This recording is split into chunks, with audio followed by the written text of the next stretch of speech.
D-Day.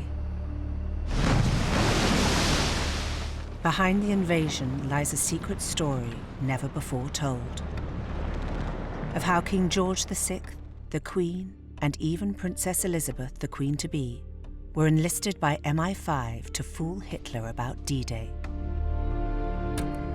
In this story of double agents and decoys, a groundbreaking investigation uncovers for the first time the identity of the grandest and most secret of them all.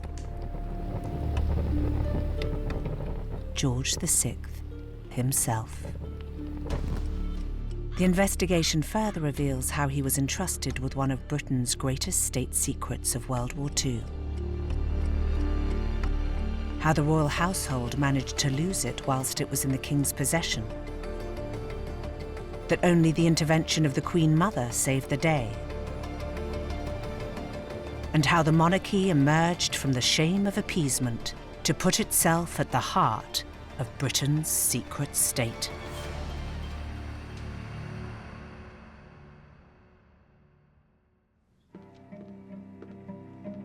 Ever since World War II, George VI's true role in D-Day remained a secret.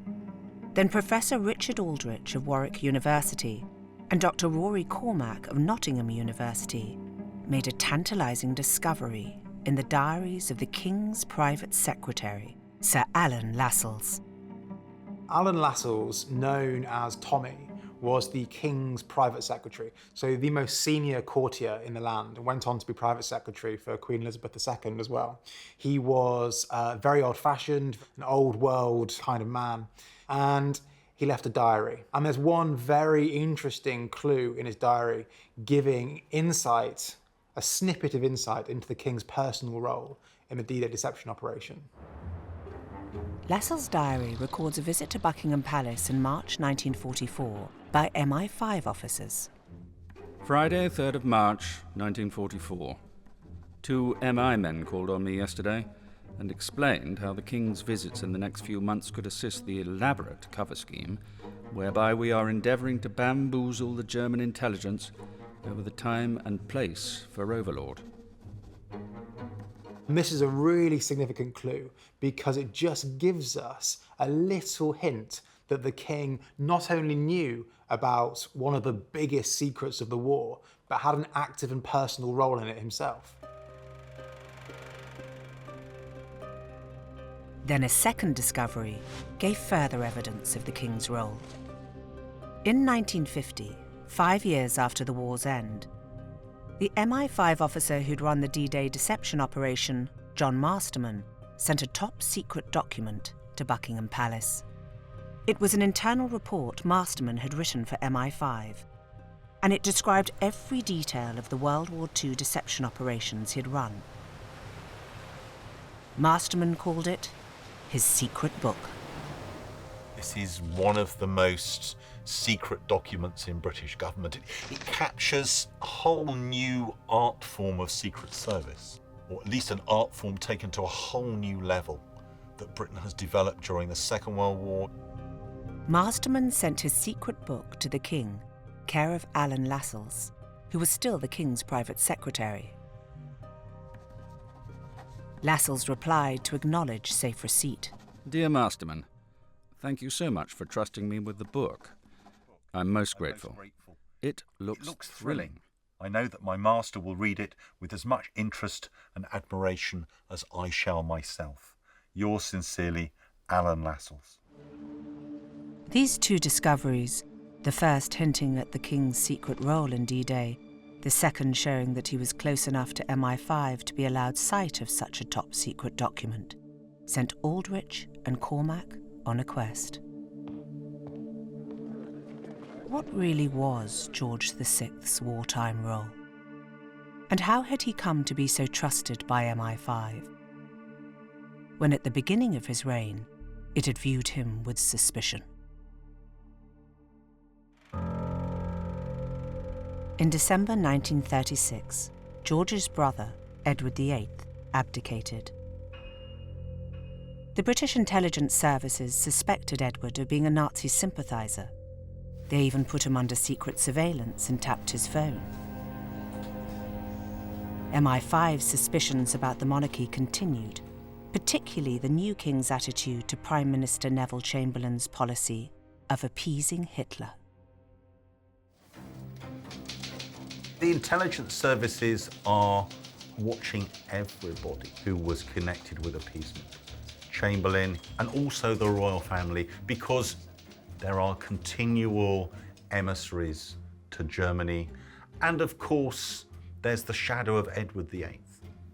Edward VIII, who is known to be close to Hitler, close to the Germans. MI5 hoped that George would not follow in his brother's footsteps. Everyone associates appeasement with Edward VIII, but King George wasn't a Nazi sympathiser, but he was an appeaser because he did not want to go to war with Nazi Germany. Not only had he lived through the horrors of the First World War, but also feared that a war might threaten to destroy the British monarchy. Nazism, it didn't have such a threat to the British establishment or the British monarchy in a way that, say, communism did. So there's this desire here to stave off war at all costs. And here is the paper which bears his name upon it as well as mine. For MI5, the Munich Agreement of September 1938 was a pivotal moment in its battle against appeasement. The security service expected George VI to stay neutral. The king is a constitutional monarch.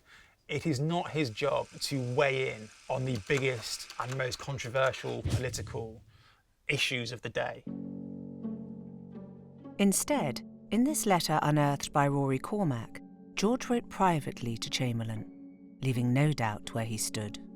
My dear Prime Minister, I am sending this letter By my Lord Chamberlain, to ask you if you will come straight to Buckingham Palace, so that I can express to you personally my heartfelt congratulations on the success of your visit to Munich. Believe me, yours very sincerely and gratefully, George R.I. What we see here is the king personally backing one faction of the cabinet, Chamberlain's appeasement faction, to the extent that after Chamberlain comes back from Munich, the king invites him straight round to Buckingham Palace and even engineers a photo shoot on the balcony, where again he's publicly and visibly aligning himself with the political approach of appeasement. MI5 knows that the king is on board with appeasement, and remarkably, the king is actually vying with Chamberlain to establish relations with Hitler. The king drafts a letter to Hitler. He says this is a letter to Hitler, not as one statesman to another, but one ex-serviceman to another. There's no doubt that the king is as keen on appeasement as is Chamberlain, and the security agencies are not sure what they think about this. The Foreign Office blocked the king's letter. Hitler's invasion of Czechoslovakia and Poland finally put paid to appeasement. With Britain at war, MI5 realised the king could no longer be excluded from vital matters of state. Suspicion needed to be replaced by trust. The opening moves were tentative. The intelligence services agreed to special arrangements being made to supply confidential information to George VI on a daily basis. So we're talking about confidential stuff, nothing really classified, nothing really top secret. And a duty officer from the Cabinet War Room attended Buckingham Palace every day and carried with him some of this confidential material. But they didn't trust the palace enough to leave it there. He stood with the king as the king read it and the private secretaries read it, and then he carried it back home, back to the Cabinet Office. On May the 10th, 1940, German armies rolled into Belgium, then France. The king had no option but to ask Winston Churchill to be Prime Minister. George's role as a symbol of national unity was now crucial, but full trust of the royal family remained elusive. The king had to find a way to earn it. George VI, once a supporter of appeasing Hitler, now king of a nation at war, still lacked the full trust of MI5. His relationship with the new Prime Minister Winston Churchill was not an easy one either. Like MI5, Churchill had been on opposite sides to the king over appeasement, and temperamentally the two men were very different. Churchill, charismatic and bullish; George, shy and reticent. Whether Churchill showed off when he was going into the palace, whether the footman picked up the feeling that, or when he came out of seeing the king, I should think probably the word got around that it wasn't very easy for either of them. They were very different people. And Winston, to begin with, didn't know how to cope with the king as a person. The king was rather frightened of Winston, overawed by him. Then, as war tested both men's mettle, came a critical moment. Now Adolf Hitler stood just as Napoleon had stood more than 100 years before, and looked across the English Channel to the one fighting obstacle that stood between him and world domination. In the autumn of 1940, MI6, fearing a Nazi invasion, made preparations to evacuate the royal family to Canada. Churchill put the intelligence agency's intricate plan to the king. It's elaborate. There are converted armoured cars, there's a chain of stately homes. The royal family are going to be rushed to the port at Liverpool, taken away to Canada. The king's response is, we're not going. Not even the children are going to be evacuated. Everybody is going to stay, everybody is going to fight. At this point, what they're expecting is a German invasion led by German paratroopers, and the king says, I want to get my German. I want to kill at least one of the invaders, and we will all fight to the last. When Churchill hears about this, he says, well, really, you need to be able to kill more than one German. Out of the blue, a specially gift-wrapped package arrived at Buckingham Palace. The sender's address was marked 10 Downing Street. Inside was a gleaming early Christmas present. Churchill sends the king a Tommy gun. And we know, actually, after this, not only the king, but the royal family and indeed the equerries, they're all practicing at Windsor and several other locations with pistols, with rifles, but also with Churchill's Tommy gun. The Queen actually enjoys taking pot shots at rats. It's the Blitz, there's lots of rats in Buckingham Palace garden. When the King and the Queen and the whole royal family are practicing with firearms in the garden of Buckingham Palace at Windsor, this reflects that the King genuinely expects German paratroopers to turn up at any moment. He never goes anywhere in his car without a rifle and a pistol. But it's also symbolic. The King is actually showing this off to cabinet ministers, to visiting diplomats, and he's sending out the message, we're not gonna run. We're not gonna run. And so it's real, but it's also a performance. But the king still did not have access to all state secrets. At times he resorted instead to a DIY approach. Through the royal families of Europe to whom he was related, he already had an intelligence network of his own. George's personal use of his own private network could potentially create problems for the Secret Service, and the Prime Minister too. One intelligence officer recorded that the king received a couple of bottles of 1941 Burgundy, one of which he served to Churchill at one of their regular Tuesday luncheons à deux. Churchill asked sharply how the king had got hold of it and was much put out to be told, "Kings have their secrets too." The king might well be joking, but Churchill's a bit alarmed. Churchill fears that the king has resurrected some of the royal family's private network of contacts to gather his own information. The king was able to secure the wartime vintage from occupied France, because the royal pilot Mouse Fielden also happened to fly missions for the Special Operations Executive, or SOE, which Churchill had created to, in his own words, set Europe ablaze. And if that wasn't enough, George VI's wife, the Queen, had her own private contacts too. We have to bear in mind the Queen actually is someone who has the closest relations with the intelligence services. Her brother's in SOE. So actually Buckingham Palace is almost an outpost, an outstation, if you like, of the intelligence services. And so the solution would seem to be to give the king a bit more access to official British secret material. Slowly but surely, the king was inching his way to the heart of the Secret Service.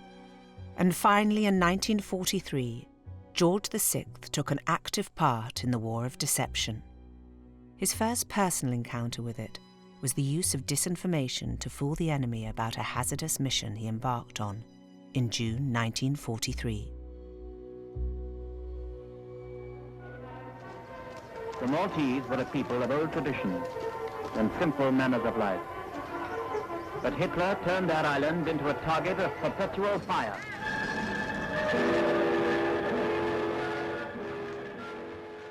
The king flew to North Africa and then to the island of Malta to thank its people for resisting 3 years of Nazi siege and bombardment.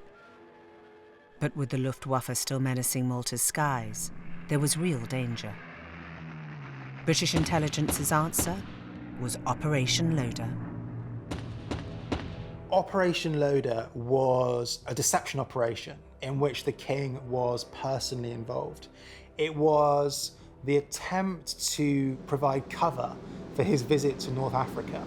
And it's very, very dangerous to escort the king across the Mediterranean, where the Germans had been in active operation. And so Buckingham Palace put out a false line that the king was visiting troops in Portsmouth at this time. And yet there was a mysterious General Lyon who was on board the plane and who landed in Algiers. Stories appeared in the press that General Lyon was visiting General Eisenhower, Commander-in-Chief of Allied forces in North Africa. On June the 7th, 1943, he landed in Algiers. For Eisenhower at least, it was no surprise that General Lyon was none other than the King Emperor George VI. After leaving Algiers, General Lyon carried on to Malta. And this was an important morale-boosting mission. The people of Malta had been under barricade for a long, long time and really appreciated the king making a very dangerous journey. Operation Loader was a success, and George returned home to Buckingham Palace safe and sound. It showed that the king could be a valuable asset to the deception planners. A few months later, he was invited to a day out with the Special Operations Executive. In November 1943, the entire royal family visit RAF Tempsford. This is not any RAF station. This is the location of the secret special duties flights that take the agents of SOE and the agents of MI6 to Europe. All the James Bond material is laid out for the royal family to see. There are daggers in handbags. There are compasses hidden in the top of lipsticks. There's all sorts of exploding devices. SOE like to disguise explosives as innocent materials, wine bottles, dead animals. And the favorite, of course, is explosive disguised as horse poo.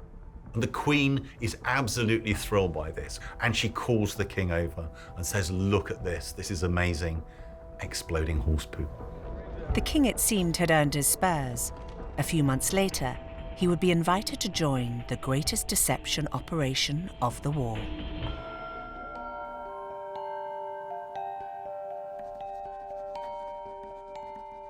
In March 1944, with the visit to Buckingham Palace of 2 MI5 men, noted in his diary by the King's private secretary Alan Lascelles, George VI was invited to join the Allies' greatest deception operation of the war, fooling the Nazis about the timing and location of Operation Overlord, the D-Day landings. The man who helped devise the deception operation was the Oxford Don, John Masterman. Back in August 1914, Masterman had been teaching in Germany and was interned for the duration of the war. But he used his time there to learn the language and study the mindset of his German captors. It was important in many ways because if you knew how they thought, it was much easier to deceive them and lead them astray. Even with the spies that the Germans sent over to us, he had a relationship with them, and in the end, he got them to spy for us. When war broke out, Masterman was signed up to the Intelligence Corps and then MI5, where he helped devise the double-cross system, which used double agents to feed misleading information to the Nazis. He was a chairman of a subcommittee which dealt with the double-cross system. The 20 committee, XX, they were actually in control of 39 spies working in different areas in Europe and in England. They were all deceiving the Germans in some way or other. One of his team was the long-serving MI5 officer, Tar Robertson. Tar Robertson was involved in working with Masterman to coordinate the activities of all of these double agents to make sure that the Germans were sufficiently confused and misled, and that this very intricate and sophisticated web of lies, misinformation, and some real information was coordinated in such a way as to not breach British security whilst misleading the Germans. The D-Day deception, codenamed Operation Fortitude, would be Double Cross's greatest challenge. Key to it were the double agents known only as Garbo, Freak, and Brutus. Agent Brutus was a Polish Air Force pilot who'd been parachuted by the British into German-occupied France. The Nazis captured and tortured him, saying, "Return to England and spy for us or be executed." He pretended to change sides, but his loyalty to the Allied cause never wavered. When he eventually came to England, he contacted the intelligence services here, presenting them with what he believed to be an invaluable opportunity for him to work as a triple agent, on the belief that the Germans were asking him to work and supply information to them. And at that point, you start to see over the next 2 years this extraordinary build-up of information in which he is part of the double-cross network, supplying the Germans information to make them believe that the landings would take place in Calais. The Nazis knew from the massing of troops in southern England that an invasion was coming. The Allies' aim was to deceive them into thinking the main landings would be at Calais. Anywhere else, like Normandy, was just a sideshow. The King's movements, as reported in the British press, were a central part of the deception plan. Rory Cormack has done a search of nearly 23,000 local and national newspapers printed in Britain between March and August 1944. 3 months before and 2 months after D-Day. This historical detective work reveals that what has been seen until now as a random series of morale-boosting royal visits to troop concentrations was, in fact, a calculated programme, carefully choreographed with misleading reports from the double-cross agents. Here is a cutting from the Times newspaper dated 10th of March 1944, and the headline is "Canadians Inspected by the King." MI5's plan was to drip-feed the Germans information which would make them think they were piecing together the jigsaw of the secret plan for D-Day. Newspapers covered the King's visits to key attack formations, but their locations were not revealed in print. Tantalising clues, however, made the Nazis think they were doing the detective work, like reports from the double-cross agents in London, which helped identify the troops the king was visiting. What you can see is there's a team of people in London who are minutely examining each piece of information. How do we want this piece of information about the king's visit to get back to Germany? Do we want this to come through a newsreel? Do we want this to come through a newspaper? Do we want this to come through an agent report? Do we want the Germans to discover something through photo reconnaissance? The crucial thing is it's fragmentary. The Germans shouldn't be given everything on a plate. The whole secret of deception is to get the Germans to work these things out for themselves. It doesn't say in the newspaper where the king was actually visiting these troops. It just says somewhere in England. But a bit of detective work, cross-referencing with memoirs, with troop dispositions, with royal train timetables, we worked out that this was in Hove on the south coast. Hove, at first look, would be the obvious place for troops to invade Normandy from. But remember that MI5 told Lascelles that their job was to bamboozle the Germans. The first part of this deception was to suggest to the Nazis that a full-scale invasion, or perhaps a large coastal raid, might be imminent. So that same day, double agent Brutus fed back to Berlin false information that ordinary traffic to the Isle of Wight had been stopped to free the roads for troop movements. Because the king's down in Hove, not far from the Isle of Wight, it suggests to the Germans that something might be up. Maybe that war planning is being stepped up, there might be troop movements to the Isle of Wight. Visiting troops in Hove suggests that there might be some sort of attack on Normandy. But would this just be a diversionary attack to draw German attention away from the real invasion of Calais? The king's visit is working like a highlighter pen. He's identifying particular units that later they want the Germans to follow. The suggestion that the invasion was only days away was a bluff. There was still nearly 3 months to D-Day. The second part of the deception was about location. Initially, Hove implied some kind of force leaving from Sussex to Normandy. Then one of the double-cross agents wired Berlin to say that the troops there were moved just after the king's visit to Dover, directly opposite Calais. It's aimed to confuse the Germans about location of forces, about the order of battle, and where and when the ultimate invasion is going to come from. The Germans are looking at what the king is doing. So it's a wonderful tool with which the double-cross team can highlight things which they want the Germans to look at. Another deception was to draw Nazi attention away from the south to the north of England.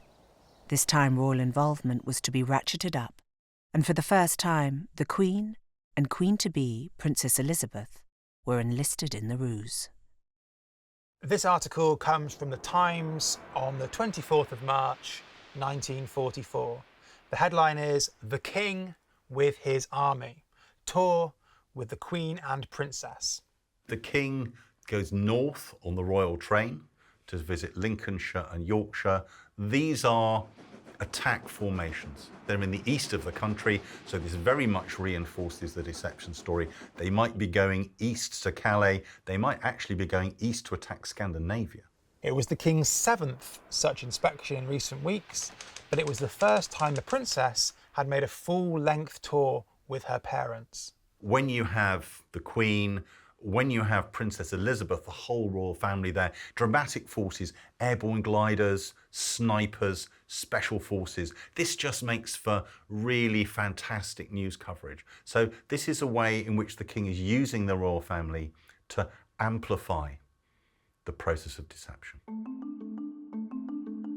The King's role in Double Cross was working exactly as planned. On the 18th of April, the King's private secretary, Alan Lascelles, wrote in his diary, "Overlord has done a good job with the elaborate cover scheme intended to bamboozle the Germans. and seems to have succeeded. And according to Masterman's nephew David, the king was keen to be kept fully in the loop by John Masterman. I think he was informed about everything that was going on.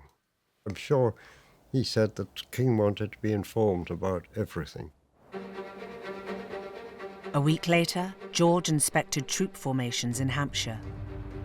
The visit was then spun back to Berlin by MI5's double agents Garbo and Freak. Its aim? To create confusion about what was real and what was just rehearsal. Agent Garbo's report, just a few days after the king makes this visit, backs up the narrative by suggesting that invasion might be imminent from Hampshire. Freak's report on the very same day adds even more credibility to this narrative by suggesting that there might well be some military exercises in the Channel, and crucially, Freak warned that they couldn't rule out that this was an actual operation. And this is significant because it's designed to confuse the Germans. The Germans are thinking, when it doesn't materialize, well, maybe it was just an exercise. And this lowers their defenses for when the ultimate D-Day comes. The royal deception operation was elaborate and complex, but it was not just limited to the British mainland. In May 1944, the king embarked on his most dangerous mission, to scarp a floe in the Orkney Islands. Again, the paper omitted George's destination, but the mention of one clue made it very clear to the Nazis where the monarch was. This is the front page of the Daily Mail from the 15th of May, 1944. We see the report talking about cold and lonely northern waters, and the headline is, "The King takes leave of his fleet." It says, "The King has taken leave of his captains in the home fleet and has bidden them, their ship's companies and their ships Godspeed before battle." This part of the deception plan, called Fortitude North, was designed to suggest that a full-scale Allied invasion of Nazi-occupied Norway was being prepared. The King's visit to the Orkneys is remarkable. The Orkneys are further away from London than they are from Norway. And of course, because they're quite close to Norway, they are fiercely patrolled by German U-boats, by German fighters. This is a hazardous mission. So the question is, why is the king going there? And the answer is to give credence to Fortitude North. So the king is taking actually quite a significant risk. A few days after the king's visit, double agent Garbo warned Berlin that an Allied invasion of Norway was imminent, and that it might be the first attack in the invasion of Europe. It is a deliberately complex deception operation, and this is why Double Cross and Fortitude is such a fascinating operation, and ultimately successful operation, because it was so nuanced, because there were so many moving parts which were being coordinated by MI5.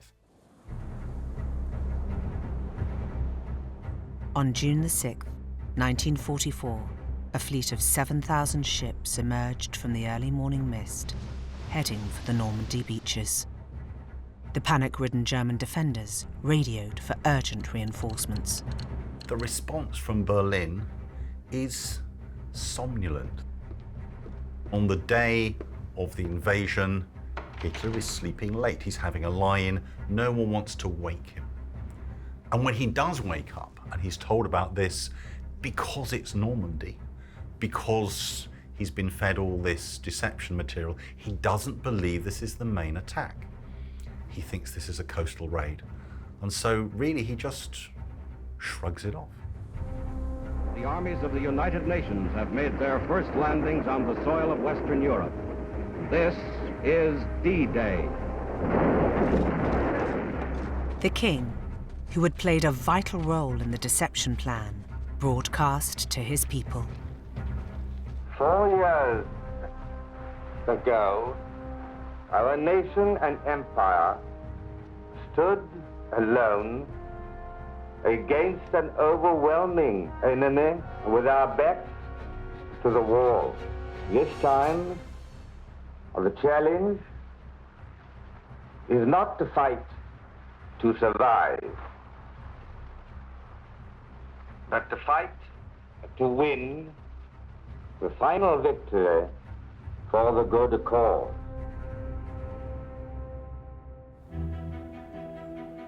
A week later, the King and Prime Minister Winston Churchill sifted through piles of MI6 classified reports on D-Day. The King, once denied full access to all intelligence material because his family was seen as a security risk, was now allowed to see everything. 2 days later, an eminent dignitary arrived in Normandy for the final phase of Double Cross. British intelligence would maintain the ruse that D-Day was only a diversionary attack, right up until August, to give Allied troops time to consolidate their positions. The eminent dignitary was in fact none other than King George VI. The Germans thought this king's presence was a further attempt to distract their attention from Calais. But as it would turn out, one extraordinary further twist would show that George still could not be entirely trusted with a secret. At the war's end, John Masterman, key player behind the double cross system and D-Day deceptions, wrote a top-secret MI5 report detailing every aspect of the double cross system. It was also a template for future MI5 and MI6 operations. This is one of the most secret documents in British government. It's a form of strategic leadership that Britain doesn't want to give away. During the Second World War, during the 1950s, during the 1960s, and indeed Britain has set up a special department called the Department of Forward Plans, particularly to keep this kind of specialist expertise alive. Masterman called the report his secret book. In 1950, 5 years after the war, when he'd returned to academic life at Oxford University, he sent his one and only personal copy of it to Buckingham Palace for the private attention of King George VI. The King's private secretary, Sir Alan Lascelles, wrote to Masterman that it had arrived safely. Dear Masterman, I think it would be remiss of us both if we didn't exchange a receipt. Here it is. Lascelles passed the secret book on to the King, but then, as the months ticked by, came an extraordinary twist to the story. With no sign of his only copy of his secret book being returned by Buckingham Palace, Masterman was becoming a worried man. On the 4th of October 1951, Masterman writes from Worcester College, Oxford, where he's provost, and he writes to Lascelles, and he says, I'm sorry to trouble you at a time like this. Of course, the King is increasingly ill. But I'm wondering whether I ought to send you a reminder about the book which I lent to you. I see that it went in December, and I'm beginning to be worried, probably quite unnecessarily, lest it be overlooked. Yours sincerely, John Masterman. And of course, it's almost a year that this book has been out of his possession. Lascelles was in an unenviable position.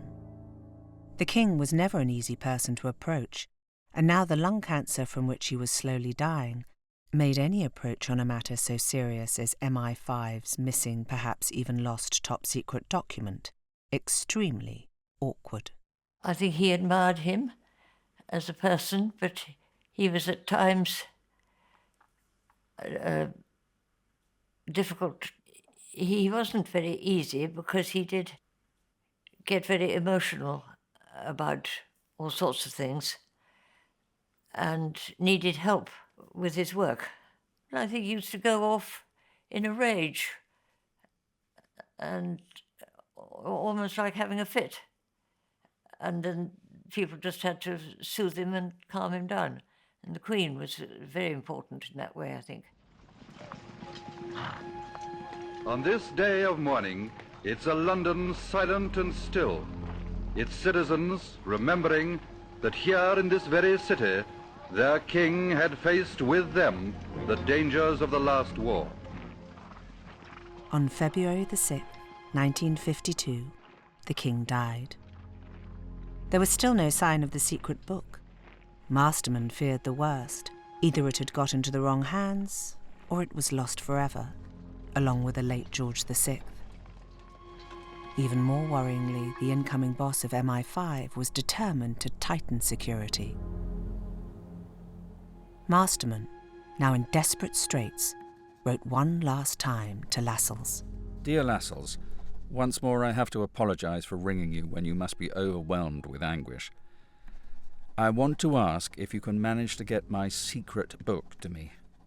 I am nervous, I hope needlessly, with the change of Director General. And here he's referring to Sir Dick White.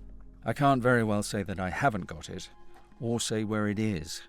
Masterman's in a panic because he's now convinced that the book is missing. And you can tell he's in a panic because he's not just writing, he's also ringing up. This is urgent. And really he can almost feel the new Director General of MI5, Dick White, grabbing his collar. He's really like a schoolboy who feels that the headmaster is bearing down on him. And he needs this book, and he needs it now. 2 months later, Lascelles was finally able to convey some good news to Masterman.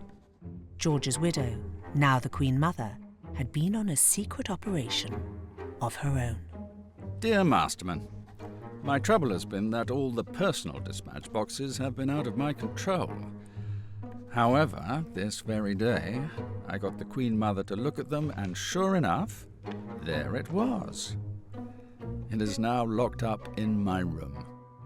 A. Lascelles. One's guess is that the king confided in her and found her a very important, very necessary shoulder to lean on. And presumably he told her things that he wouldn't tell anybody else. The Queen Mother had got Masterman out of jail. In 1972, he published his secret book. But even then, 28 years after D-Day, MI5 believed that double-cross and all deception work should remain secret, and tried to block him. Masterman thwarted them by publishing in America. But there was one thing he decided not to reveal: the role of George VI in the D-Day deception. It has remained a secret until Richard Aldrich and Rory Cormac's investigation today. The monarchy's role in Britain's secret state would not die with George. His eldest daughter, the young Queen Elizabeth II, would inherit his mantle. The crown, once under the scrutiny and even investigation of the Secret Service, was now its trusted friend and counsellor.